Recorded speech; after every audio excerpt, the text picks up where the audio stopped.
shit out there that people don't realize. Okay. I You think know, we're just within the last 30 years. Are we on? Oh, yeah. Oh, are we on? Hi, Yes. y'all.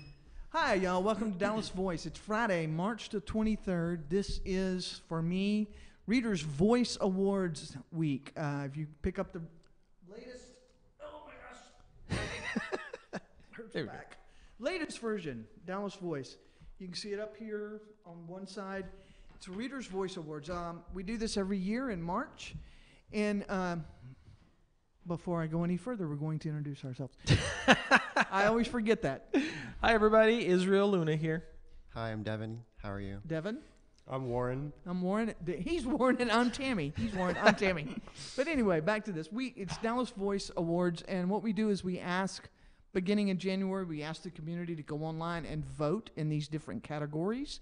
Best HIV doctor, best mani-pedi, best cocktail menu, best bar, best hamburger, best... all those things Yeah. in all these categories, and then people vote. There's a drawing. A young woman named Susan Carson won the drawing. She got some theater tickets and some cash. And you, some of the categories are also kind of funny too, because I know my hairdresser who's been cutting my hair for years and years, Terry Robertson, who works at Supercuts there on Lemon.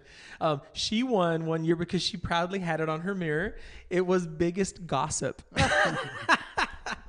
And we have some of the campier categories, but you know, if you're looking and you want to support people that support the community, for the most part, these people are going to be that, and you know, it's kind of like a recommendation, and it's always a big issue. I think they say this is our third largest issue each year. Nice. This is an 80-page paper, and so we've been busy doing all that. What's one of the more like crazier outside the box categories that you have? Oh my gosh! I see you're going to make me look. I've been busy working on the news side of it. Oh, gotcha. This is the inside. The main categories are dining, metro, pets, shops, health, nightlife, services, shows, travel. Oh, do y'all have like a best drag queen? Yes. Ooh, who won? Cassie Nova. Yeah, y'all. Imagine. Love Cassie. Love Cassie. Cassie Nova writes for Dallas Voice. Mm-hmm. There's best DJ. Best lesbian club, best drag performer, best place to get a lap dance. Oh, don't tell me. Tin Room. Very good. Ha! Hottest hookup app. Grinder. Mm-hmm. We have best exotic dancer. We have Who was best exotic dancer? Max Dakota, and I'm sure that's his real name. Max Dakota. I don't think I know. Stallions. I think it's Stallions. But Oh. you know, there's it's not a set club. I think it's I don't go there, so I don't know. Yeah, Honestly, but it's out there. I don't think I've ever gotten a lap dance before. I have. I really haven't. Both look over his hand. I promise you I haven't, because if I did, I would tell you. But no. I have, but it wasn't at the tin room. Oh my goodness. Okay. But you know, there's different categories like that. So that's we have our life and style editor, Arnold Wayne Jones, puts a lot of time and effort. Do you know Arnold? I do know Arnold. Arnold puts a lot of time and effort into putting together the Reader's Voice Awards for us each year, and doing all the copy and the photos. It's really cool that you have that, because I know when people win, they really are proud that they won and wear it as a badge of honor, and they let everybody know, and they promote it on Facebook and saying, "Oh, and we give them plaques. We have plaques made up each year, and they get to hang them up. And if you go to our scene section, it's pictures of people with their plaques, you know, and it's you need to have a a category of best production studio." I think you're right. I think you're right. Perhaps that we should consider something for our DVTV. Israel, y'all know, is Israel and Brandy Garcia, who's not Brandy Amara Sky. Brandy Amara Sky. Sorry, I'm filling out forms at work. Brandy Amara Sky and Israel and I are the regular panel for DVTV Live. Mm-hmm. Israel and Brandy and Brad Pritchett and Brian Kennedy. They are all of our DVTV DVTV on the Scene crew. Yes. And we send them out with cameras and and you joined us for one segment for Impulse Dallas. And they cover events and things like that. So DVTV Live is different. We just kind of sit around and talk about stuff. Yes. And sometimes things. And occasionally a thing or two. But I wanted to talk about the news side. I want everybody, there's so much in the Reader's Voice Award, you have to just pick it up and read it, or go online and read it for yourselves and find the category that you are looking for information in. What I wanted to talk about is on the news side. That's what I handle mostly. Well, I'm in charge of all of it, but I'm more in charge of news. Arnold does such a good job on lifestyles, I don't have to mess with that so much. Tomorrow at noon at City Hall in Dallas, they're doing the March for Our Lives. Are y'all familiar with that? No. It's part of the movement that grew out of the Parkland shootings. Marjorie Stoneman Douglas in Florida. Is that when all the kids are rallying to go against the? Yes. Okay, so, cool. You know, they're marching for gun control. They call it March for Our Lives because either the kids that are getting slaughtered in the schools. Mm-hmm.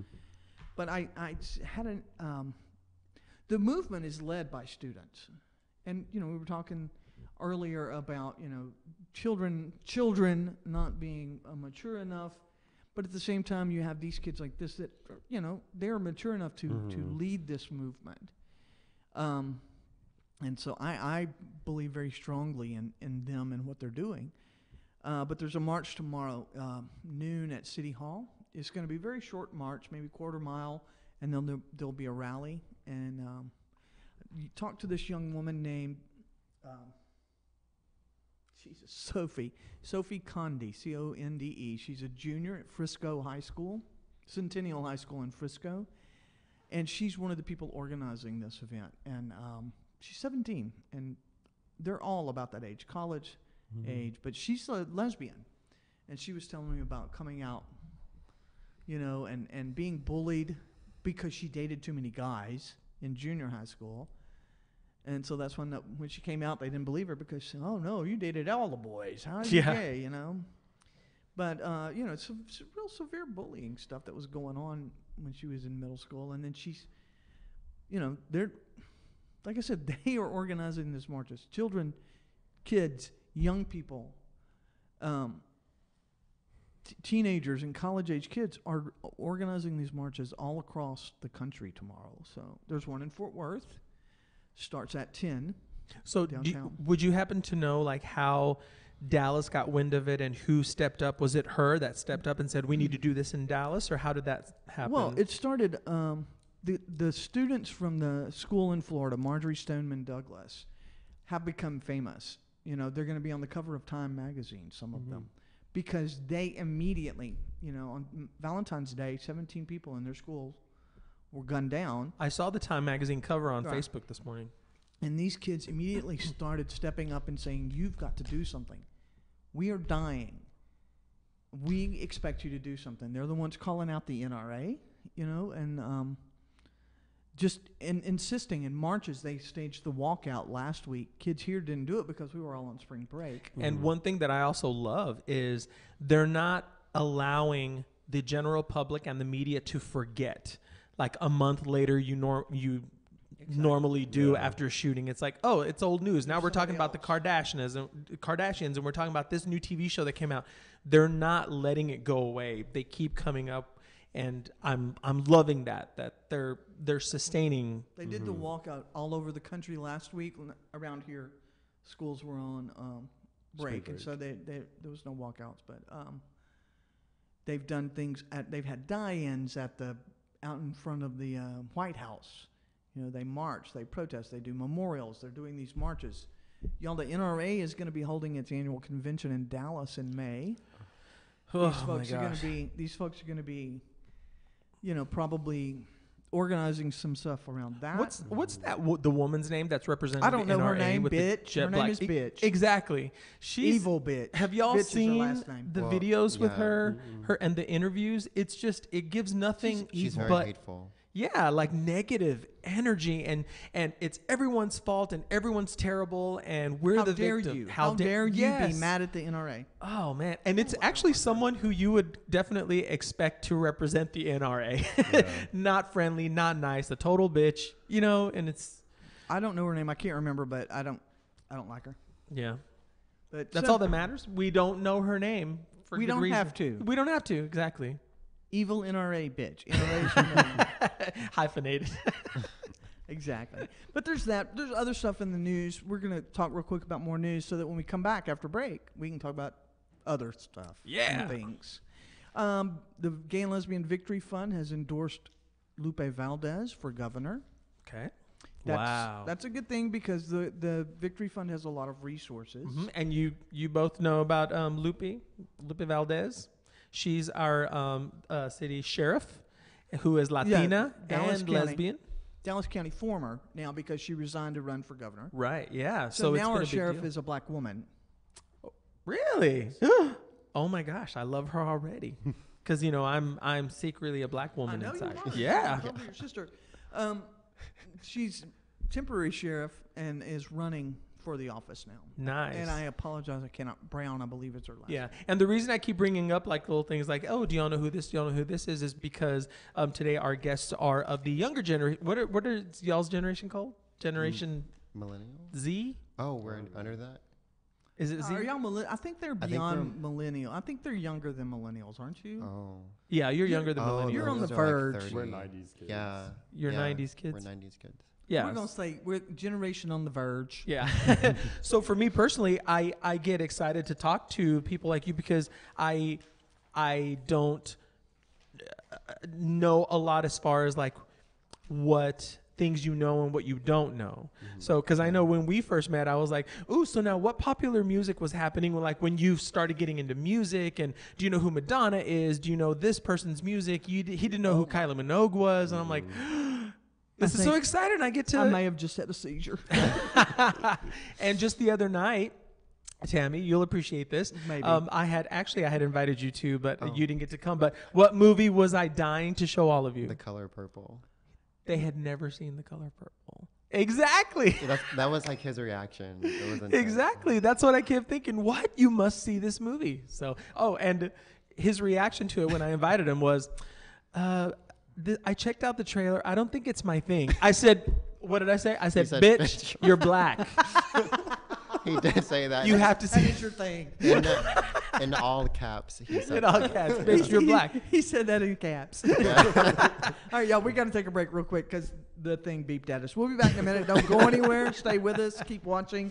And if you're watching and want to comment on what we're saying, please do. Yep, I'm here watching it live. He's watching it live. So if you're watching us, you can type a comment in and we'll answer or we'll laugh or something. All right, we'll be back in a minute. Oh, God, now I really feel old. You didn't?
Hi, I'm Israel Luna.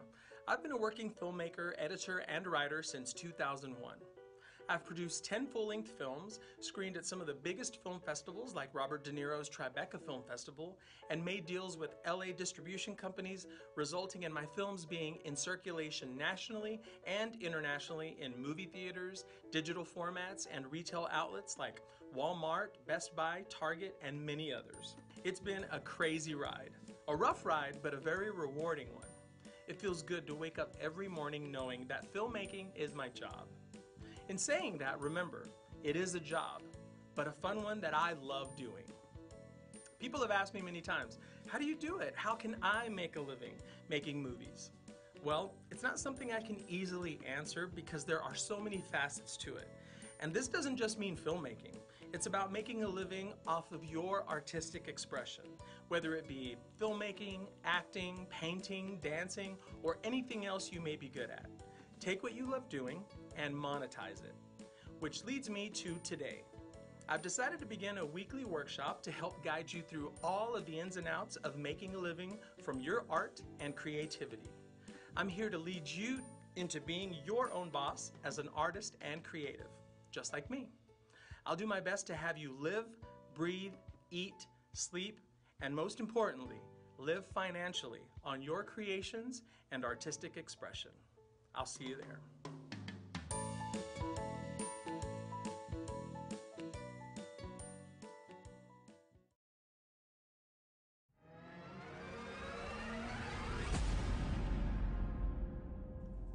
Ouija board. Are there any spirits here?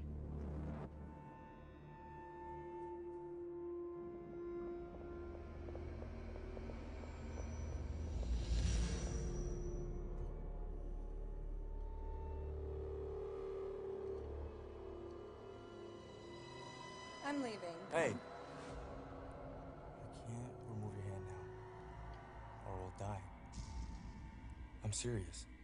Men, we invite the Ouija spirit to come over. You don't move your hand. Continue playing, because this is real business. Ouija board. If you're really here, please move to Kung's side.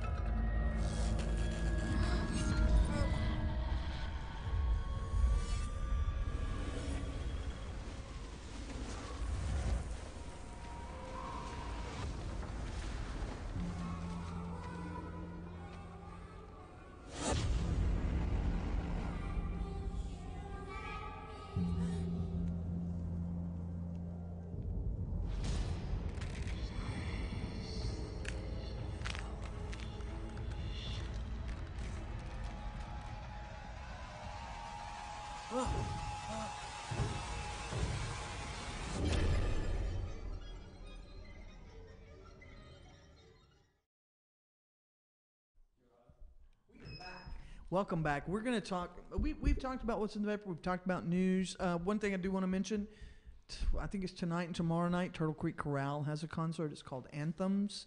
And they're going to be presenting the Peacemaker Awards.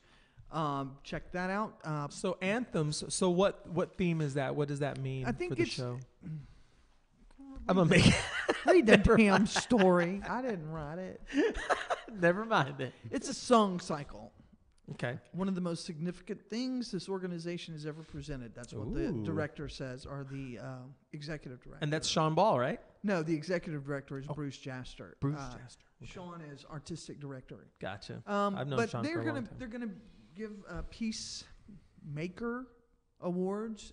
Mike Rawlings, the mayor of Dallas, Dale Hansen, and then Matrice Ellis Kirk, who is the wife of our former mayor, Ron Kirk. They are going to get awards, thanking them for the things that they have done for our community and for the community at large.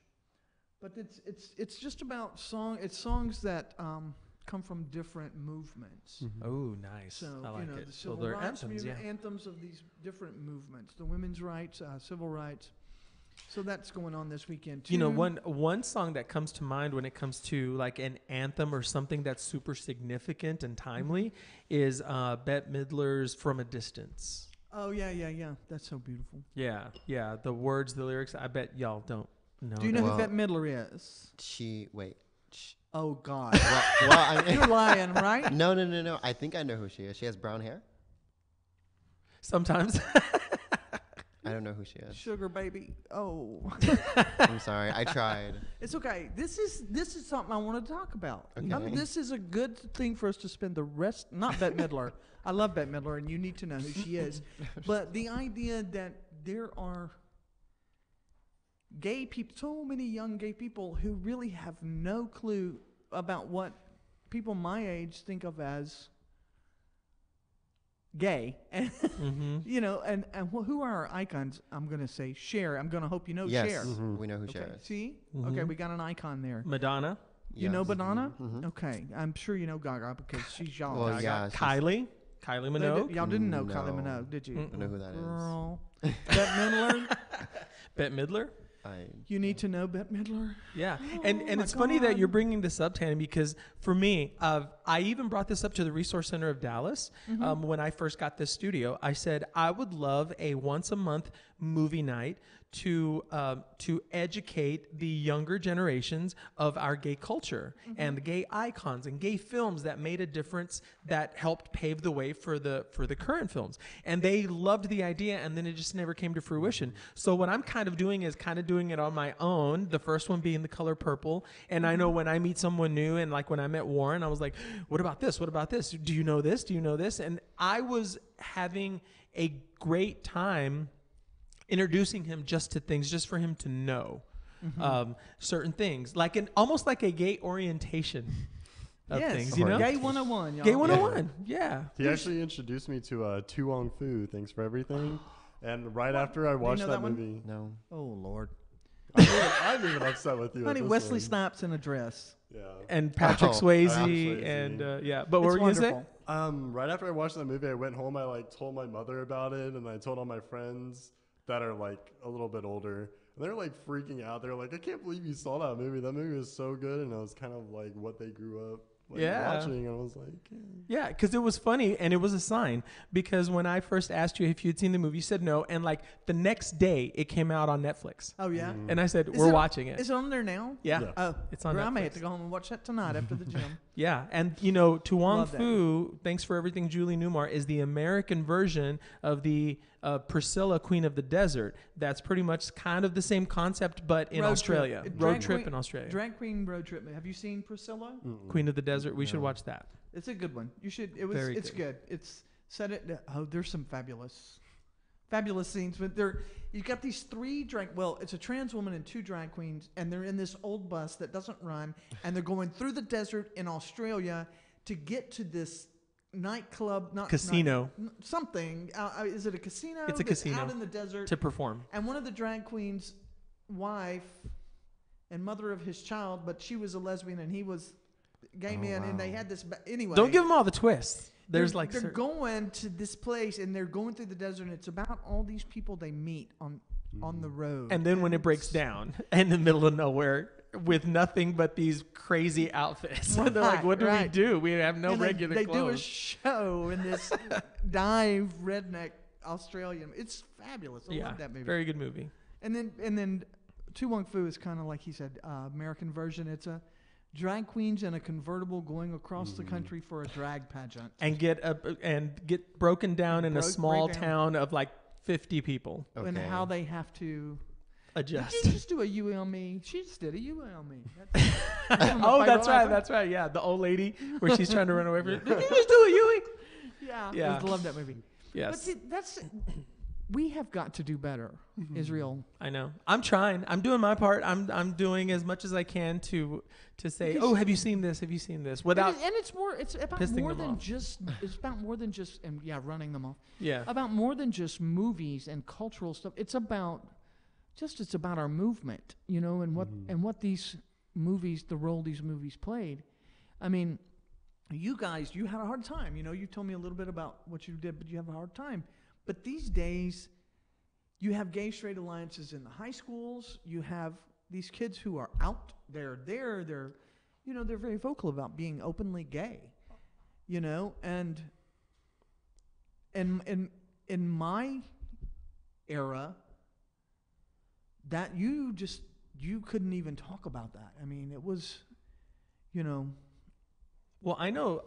we have newspapers now. When I was a kid, people were run out of town. You weren't just thrown out of your house. You were run out of town. I kind of have to say something about the GSA clubs that I grew up with in my high schools, because my high school was a white privilege, sexist place ran by our assistant principals, and I was actually denied being on the cheerleading squad because our principal, who was in charge of the cheer program, said boys do spirit squad, girls had to be cheerleaders. So guys and girls couldn't be the same thing. Because we even tried getting girls to be on the spirit squad when guys didn't want to do it anymore. They're like, no, girls have to be cheerleaders, guys have to do this. Well, that's just stupid. Yeah, and our GSA club in my high school got zero support. Our principals didn't care. Every fundraiser that we tried to do was just put off to the side, got no funding, got nothing. Even when they wanted to do the Day of Silence and wanted to do the little rainbow ribbons, our school kind of like just shunned it off as just passing it off. But you had a gay straight alliance. The very idea of a gay straight alliance in 1970 something Jasper, Texas. Yeah. Is unheard of. They'd have thrown you on the altar and done an exorcism for the demons, and then they would have done some shock therapy but on it's your definitely head a step. But I think it needs to be like taken serious more, because you have kids that are growing up that don't have this kind of safe place to go because they're gay and lesbian. Like I did, 'cause my family was so supportive of it when I came out, and I thankfully had gay friends that looked out for me. And I even still now have gay friends that looked out for me. But I've had friends that didn't have that growing up, and they were kind of just thrown by themselves. And it's nice to know that high schools have this, but I think it needs to be a thing that's taken more serious, because it's definitely something that people are going through that need to be. Yeah, it's important. Yeah, it is definitely important. By the way, we did get a few comments. Someone said, Cassie Quinn says, Bette Midler, I thought everyone would know her. And then Tracy Jones says she was listing a few other gay films that you guys need to see. A Beautiful Thing, which was very good in the 90s, mid-90s. And Get Real, both British films, and they're both awesome. And then, of course, Tracy says Spidersville, which was the small town in Tuong Fu that they got abandoned in. Spidersville. I'd forgotten that. Thank you, Tracy, and thank you, Cassie, for participating. Another film that I had told you about, and we haven't seen it yet. Excuse me. On top of the big iconic films and the films that were important, some of them that were kind of overlooked. Victor Victoria. That is one of my all-time favorite Mine movies. too. I could quote that. We used to watch it just on weekends because we had nothing else to do. This is a movie that came out in the 80s. Julie Andrews and Robert Preston, and it's pretty much about a gay man. James Garner, a gay man and his best friend, who's a girl, and she's a starving artist. And he convinces her to pretend to be a man and do drag on stage because she can sing. Julie Andrews plays a woman pretending to be a man. Pretending to be a woman. Yeah.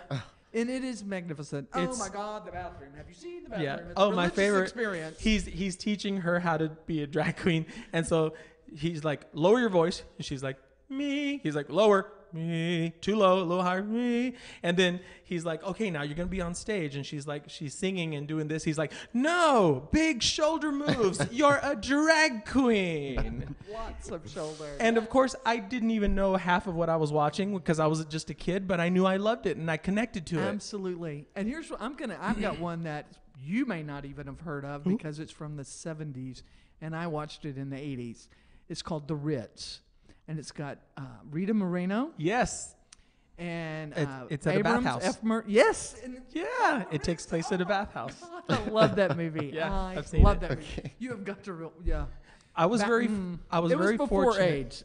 The Ritz came out before AIDS, so I was very fortunate to have one friend whose name was James. One friend. Yeah, well, no, one friend, honestly, that made me sit down and watch all of these films when I first moved to Dallas in 1993. And he has since passed on. But he is the one that told me about all of these films. I had no clue what these films were, and he said, "You're going to love it, and you're going to appreciate it when you get older." And he was completely correct. And one of the things was, this was before the internet and everything. Amistad Maupin's Tales of the City was going to be on PBS. The entire community, the gay community, everyone was talking about, you have to go home and watch it, because this was before DVR, before anything. You had to sit down and watch it, and that's the only way you got to see it. And it was a series. And it was a series, based and on it was his books. based on his books, and it had so many gay themes in it. And it was unheard of to watch not only a gay-themed film, but an actual series on PBS that was all about you. the gay people in San Francisco. Yeah. And we're like, what? They're representing us, and everyone was glued to the TV, and it was an amazing, well-written series with big Hollywood actors in it that made you feel like you were important and you mattered, finally. That you were not by yourself. Yeah. I know everybody at some point feels like there's something about them that makes them different, whatever it is. And I'm the only one. I'm the only person like this in the whole world. Yep. And when you're gay and you're by yourself in all of this, and then that one thing happens, and you're like, I'm not the only one. Yeah. I'm truly not the only one. Yeah, and it makes you legitimate. Like you feel legitimate. You're Maria von Trapp spinning in the flowers on the mountainside singing because you're so happy that you're not the only one. Yeah. Not her name. Well, I know what you're talking about.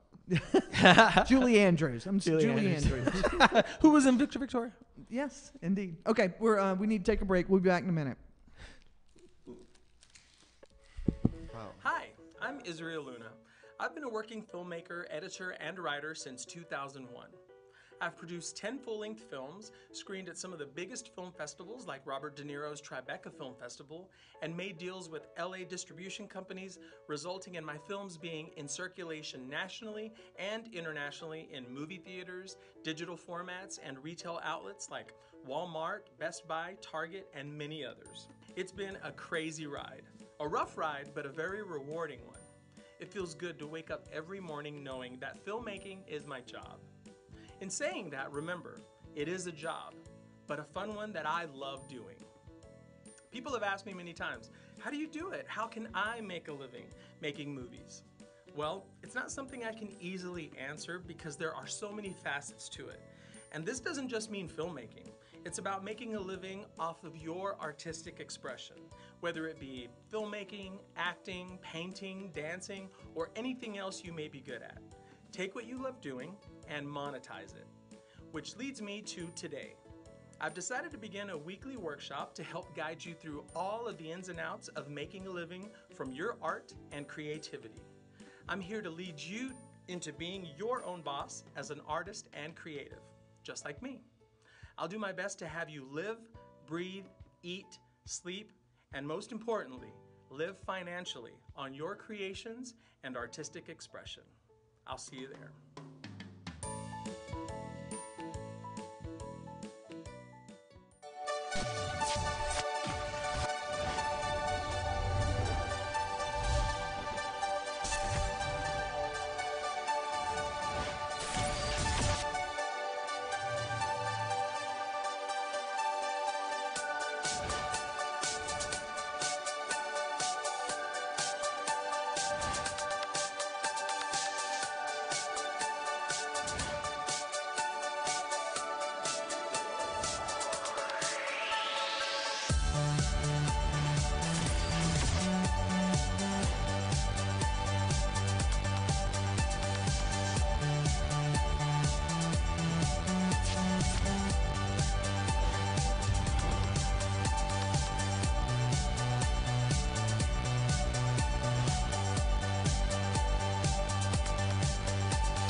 We are live now. We are back. We have been talking about movies and things that young people don't know. that they haven't been exposed to for whatever reason. You know what? Let me ask that really quick. Why do you think you don't know about these films? You just don't have that person in your life, or what's going on? Probably that one. No one showed me or told me about anything like that. So Let me ask, and I'm very big on the idea that if you don't know your history, you're going to repeat your history. And I'm one of those people who is really, at this point in our country, I really have a fear that we're about to lose a lot of stuff that people in our age and before us fought really hard so that y'all didn't have to. And I see a lot of things happening. We're on a brink. And hopefully we're going to fall on the right side of that knife's edge we're balancing on. But do you know the history? Do you know Stonewall? We have a group called Stonewall Democrats. That's a right? start. Okay. Knowing that. Yeah. There's Stonewall, but you don't know about the Stonewall riots? You don't know why June is Gay Pride Month? No.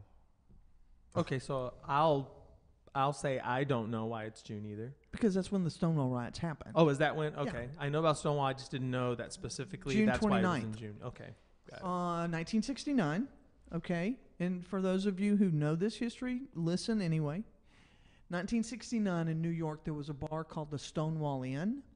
And in 1969 in New York, it was illegal to be gay. Okay. And you know, they weren't supposed to, you know. So they I'm sorry, go ahead. So for people to want to just go and be around people, they had to go down back alleys and have little holes in the wall that the city didn't know about.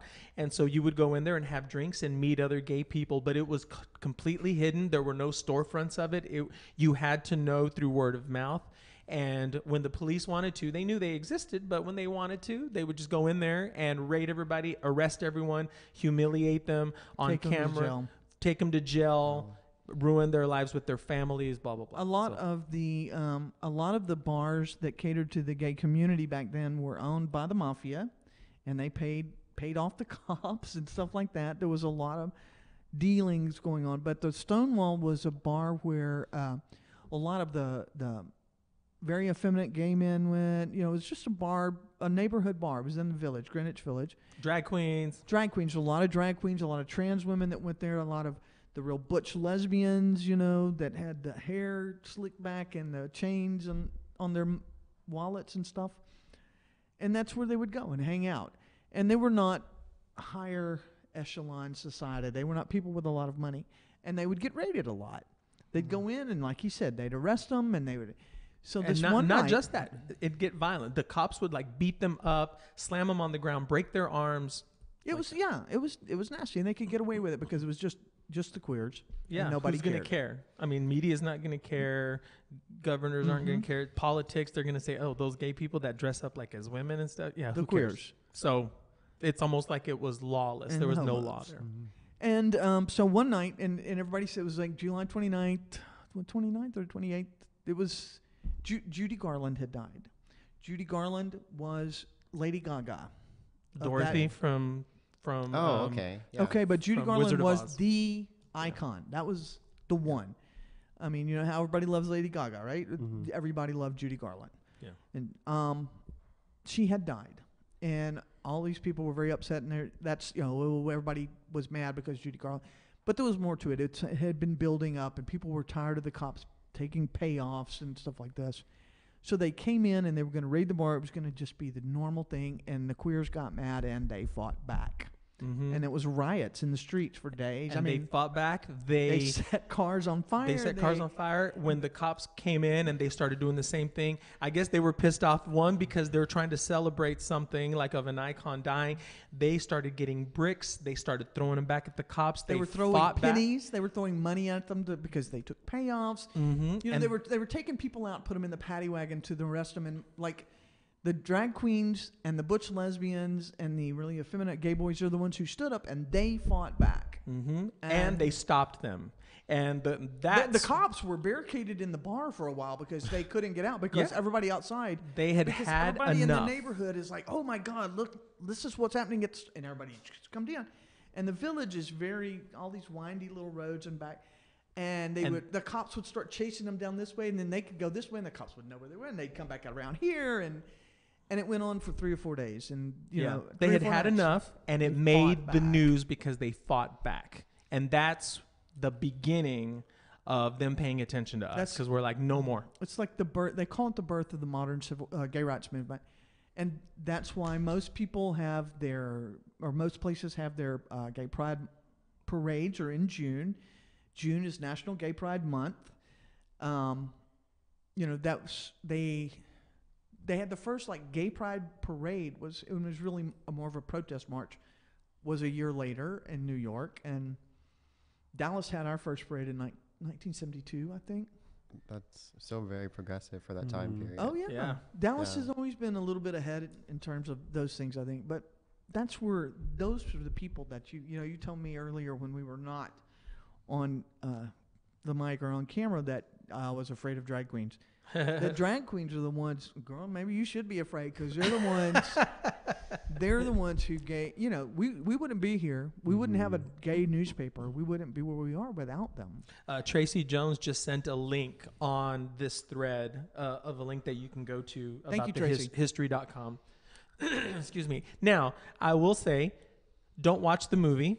There's a movie that was based on. I've not watched that one. I've heard it wasn't good. But yeah, it was not good. It didn't represent it properly. They put, quote, the white folks to save the day instead of the drag queens. The drag queens and the people of color were the ones who were there. And because somebody spoke up about that and the fact that they weren't being very truthful, the movie flopped. Mm-hmm. But the best thing to do is go to Netflix.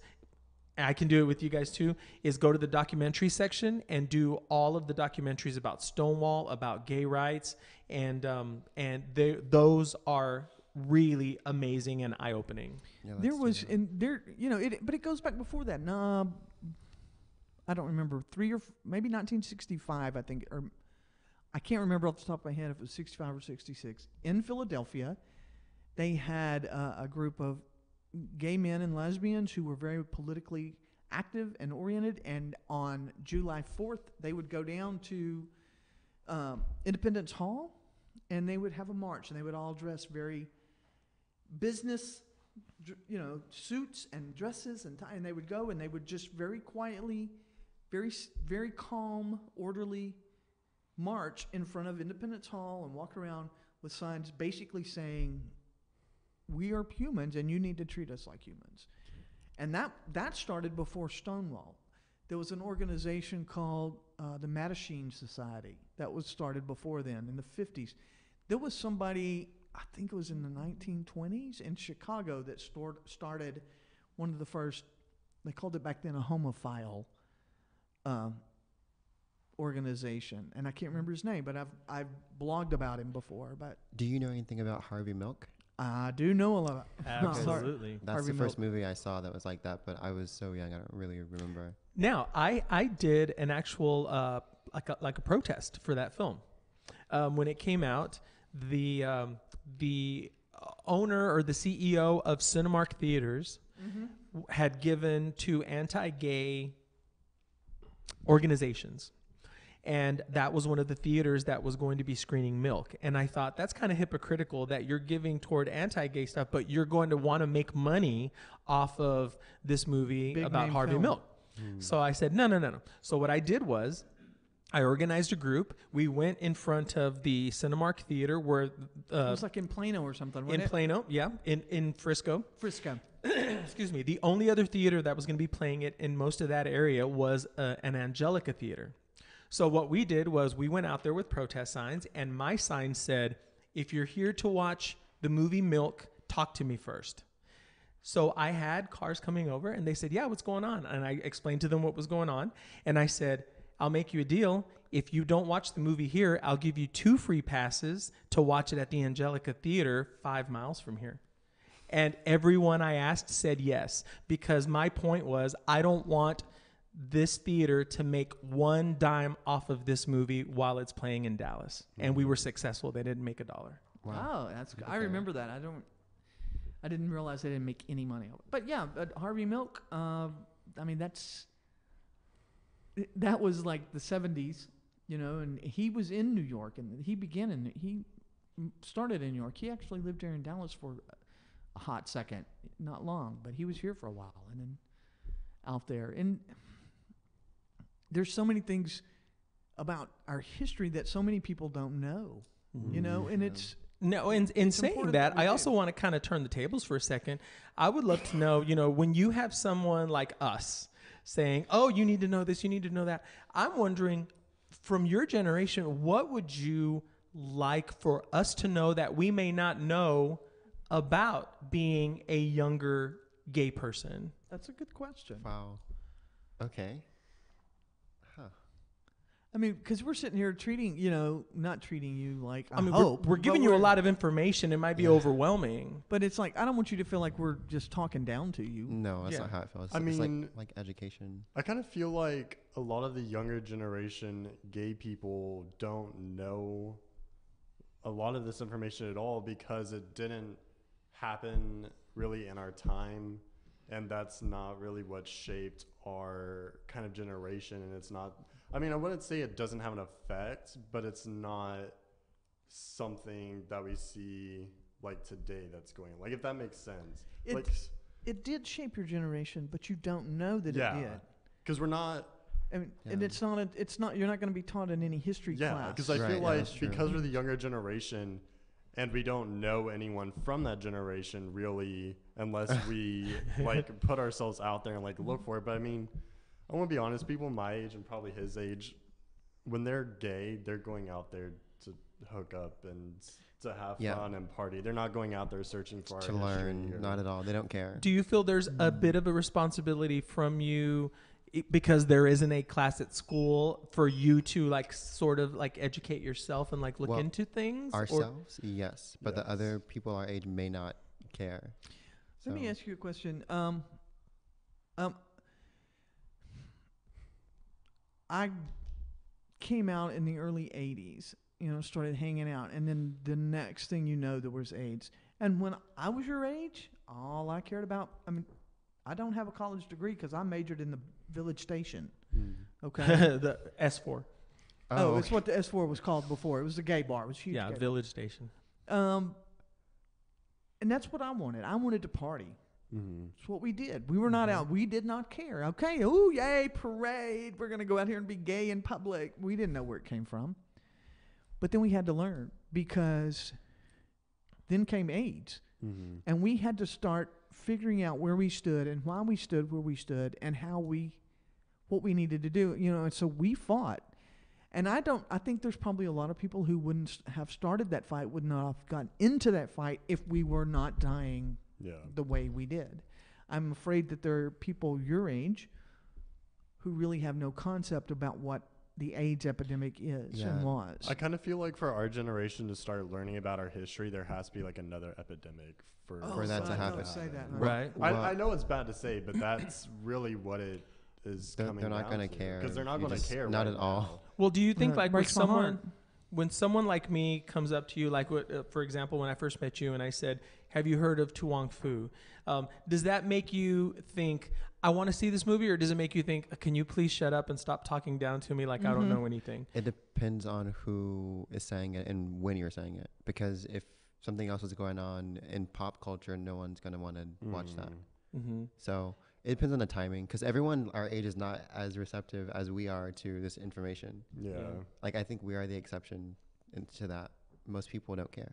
Because I don't want to irritate anybody. I mean, I have all of this information that I want to share, but I don't want to irritate you, I think there is kind of an irritation from the younger generation because when you put a label like on our generation, especially with being gay, they think of it more as, oh, they're going out, hooking up, partying, clubbing with each other, doing drugs, stuff like that. And they're not really educating themselves on certain matters. Like I went to a screening at Black Panther. I can't remember what group was hosting it, but it was a gay group. And they, before the screening of Black Panther, they actually did like a statement on HIV HIV prevention and PrEP. Like they did a whole presentation of PrEP and stuff like that before the actual showing. And I think that's definitely a very good thing to be doing, especially with the younger generation, especially with something as blockbuster as Black Panther was. And I think that's definitely going to help educate more people. And I think that's definitely should be something that is taken advantage more of. Because I feel like now people are just labeling themselves as gay and going out and partying and not really knowing their history about what happened for them to be able to label themselves We are way past time to take a break. We'll be back in a minute. Sorry, like, Yeah. I rambled on about all No, that. that's good. No, I have.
Ouija board. Are there any spirits here?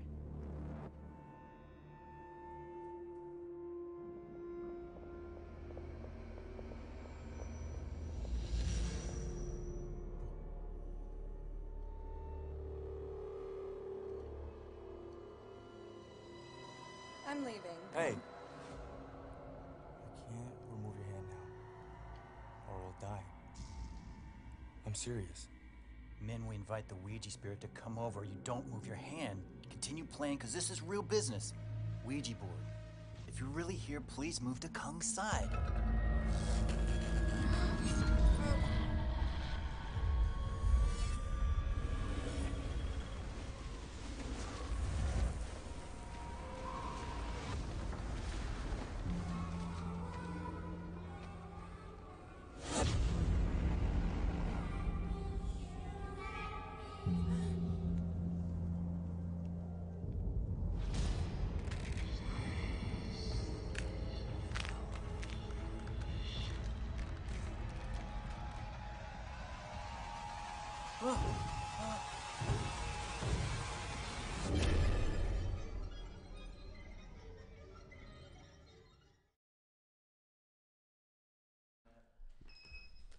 Are we back? Yes. We're back. We are back. Welcome back. We're here for a very quick 8-minute segment, and since we're running a little late, I think we're going to wind up at the end of this one. Okay. Okay. Cool. So, go ahead, Israel. You had a question that you wanted to ask. I'm sorry. Yeah, well, I wanted to ask it to our two guests because I know we've been kind of overwhelming them with so many things. Like, do you know about that? Apologize for that. Yes. Yeah, They get excited. These people, these events, these movies. Oh my gosh, you need to know. So I was just kind of wondering, what can someone of your age teach us, whether it's something of super significance or something pop culture wise or something that is important to you or your generation that we may not know? Wow. I don't know. Because I know you had mentioned a movie that you wanted to see. Yeah, I really want to see that Love, Simon movie that's coming. Or it's actually already out in theaters. Mm-hmm. And I really want to see it because for my generation specifically, there hasn't really been a lot of blockbuster movies that have come out that have like represented my generation. Because it's about a high school kid who's hiding from his friends and family the truth that he's gay. Oh, yes.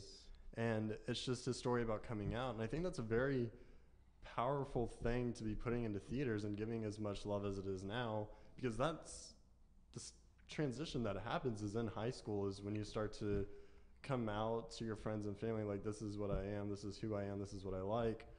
And I think that Love, Simon is definitely going to be a very positive look at how gay people are like in high school when they're facing the struggle of coming out, because not a lot of people understand that. And I kind of see how it is that with the older generation trying to mentor the younger generation with, say, like high schoolers, maybe like college people. For me, I'm kind of feeling like we're still trying to find our place. We're still trying to be comfortable with ourselves and who we are and find what our placement is in the gay community. And when we're being told by the older generation, like, do you know who this is? Have you seen this? Have you heard of this? I kind of feel like it's a positive thing to be saying, but I think it's kind of one of those things that you're kind of forcing something to be said onto the younger generation when they're still trying to find their path into finding themselves in the gay community. Yeah. That makes sense to me. Pardon me. As a parent especially, I think you have a tendency, I know that I have a tendency to want to explain things to my kids and say, do this or don't do this, because I don't want them to make the mistakes that I made when I was a kid. And I know that we forget sometimes that we have to let people make their own mistakes and be their own people. But, I mean, Israel and I lived through a time in the LGBT community when making your own mistakes was fatal. And we don't want you to do that again, you know. Yeah. So we get carried away sometimes. Which is why I understand, like, that y'all are so supportive of the younger generation and y'all are wanting them to learn about what's happened because y'all went through that traumatic experience growing up. And for us, we don't really have that traumatic experience, so we're not faced with the situation of life or death within the gay community. We're kind of just faced with who we're growing to be, and not really, oh, doing this could kill me. Well, I know from my perspective, when I think of your generation, you had mentioned something about, oh, we're all sluts and we all want to go out and we all want to be partiers. Honestly, when I think of your generation, I think, no, not necessarily. I think of you guys as buried into your phone, social media, everything. That's what I think. I don't see the sexual part. I just see that's the ignorance there, is you'd rather just be finding out how many followers you have as opposed to history. I definitely see the sexual nature. Yeah, I I guess see because that as I'm like part of the generation that it is, that it's not really shared outside of the age gap that it is. And so the older generation doesn't really know about it. But with the younger generation, like I've tried getting into relationships throughout high school and stuff. But every person that I've come across, they're like, no, I just want to hook up, or no, I just want to go out and party. Even with the girls, you tell them that you're gay and they automatically start asking you for these like stories that they want to hear, or else they want to live vicariously through you, or else like every conversation is just sexual. Well, you know, it's interesting when you were talking about Love, Simon, because, and I'm guilty of this, is when I'm going to make a film and someone says, oh, you should do one about like coming out and everything, my initial response is, oh, those movies have been done. We've moved on since then.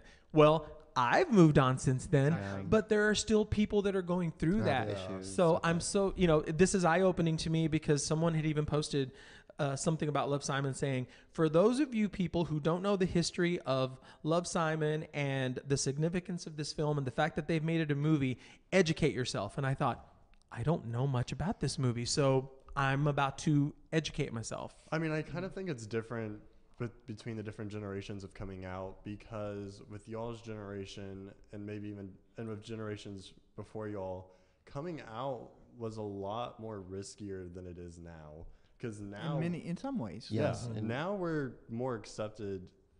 We're not completely accepted, but I mean we're able to. It's better. Be public about it. Yeah. But back in y'all's generation and generations before y'all, coming out could get you killed. It could get you tortured. It could get you disowned. Home and shocked there. I actually had a friend from college who, when he came out to his parents, they sent him to a counselor, and he had electroshock therapy performed on him. Oh my gosh. So I definitely think it changes with the generations. And yes, there are the different coming out movies, but with each movie that there is about it tells the different story about each generation. I think that we get so caught up in, I mean, you guys are, oh, you know, we do this and we're partying out. People our age That's what we did. Yeah, we knew how to party. Trust me. We knew how to party. But we forget that, we had our struggles coming out and things that we dealt with in our Israel's younger than I am, but each of us, each generation, you have your struggles. And in my generation, you weren't out in high school or college. You had to wait till you could support yourself and just be secret about it. Tracy had commented, and she said, I think because of what we saw or we experienced as the older generation, feeds the fear we may have for younger generations in the LGBTQ community. We don't want them to go through any of the difficulties we did. Exactly. And we don't stop and think that the difficulties that, we think, oh, you've got it so easy, but we're not paying attention to the difficulties you do have. Just because they're not the ones we face don't mean that they're not there. Right. Yeah. So, Well, go ahead. I was going to say, we still have a lot of issues. We still have people committing suicide because of that. So I don't know when it's going to go away, but hopefully soon. I hope. I also kind of feel like there's not really a class or something that as gay people that we can take to teach us what's happened in the past or to give us this kind of information about what other generations have gone through. Because yes, we have gay straight alliances in high school, but they don't really teach you anything about it. It's just a bunch of students trying to raise funds for an organization that they don't completely understand themselves. So, Tammy, I have an idea. Okay. The Dallas Voice and La Luna Entertainment should partner up and figure something out about having a Gay 101 class. Okay, let's see what we can do about that. That can be outside of the school system. It's just its own individual thing for people who want to participate, and we'll somehow make it fun, and everyone wants to come and just be educated on gay history. And maybe we could do something just to make it entertaining, where we do it through a series of movies. We could go all the way back to Boys in the Band, which was a gay movie from the 1970s, and come and make us a list, and we can just have a series so that. And then we can have a discussion after we watch the movie. We can have a discussion to say, make it interactive. Yes, I think there definitely does need to be like a workship about it, because especially with our generation, there's no communication about it. You don't learn. You don't have History 101 in college or high school, so we need to do that. All right, we have come to the end, and I'm getting phone calls telling me I need to come home. So I'm going to let everybody just kind of wrap up. Tell us who you are, where we can find you, and where we, before we go, before we're done. Israel Luna, lalunaentertainment.com. I'm starting my workshop this coming Monday. It's a 4-part series. And hope to see you there. You'll find more information on there on lalunaentertainment.com. Okay, well, I'm Devin Kirshner. You can find me on Devin K Group on Instagram. Okay, and you're in real estate? I'm in real estate. Keller Williams, Urban Dallas. All right, there you go. I'm Warren, and my Instagram is Modern Mad Hatter. And you're a student. And he's a student. And I am Tammy Nash, and I'm the managing editor for Dallas Voice. Pick it up, read the Reader's Voice Awards this week, find out the best place to go and get whatever you want. And read some of the other stuff, read the calendars, find out what's going on, and we will see y'all next week. Yay. All right, thank you. Bye.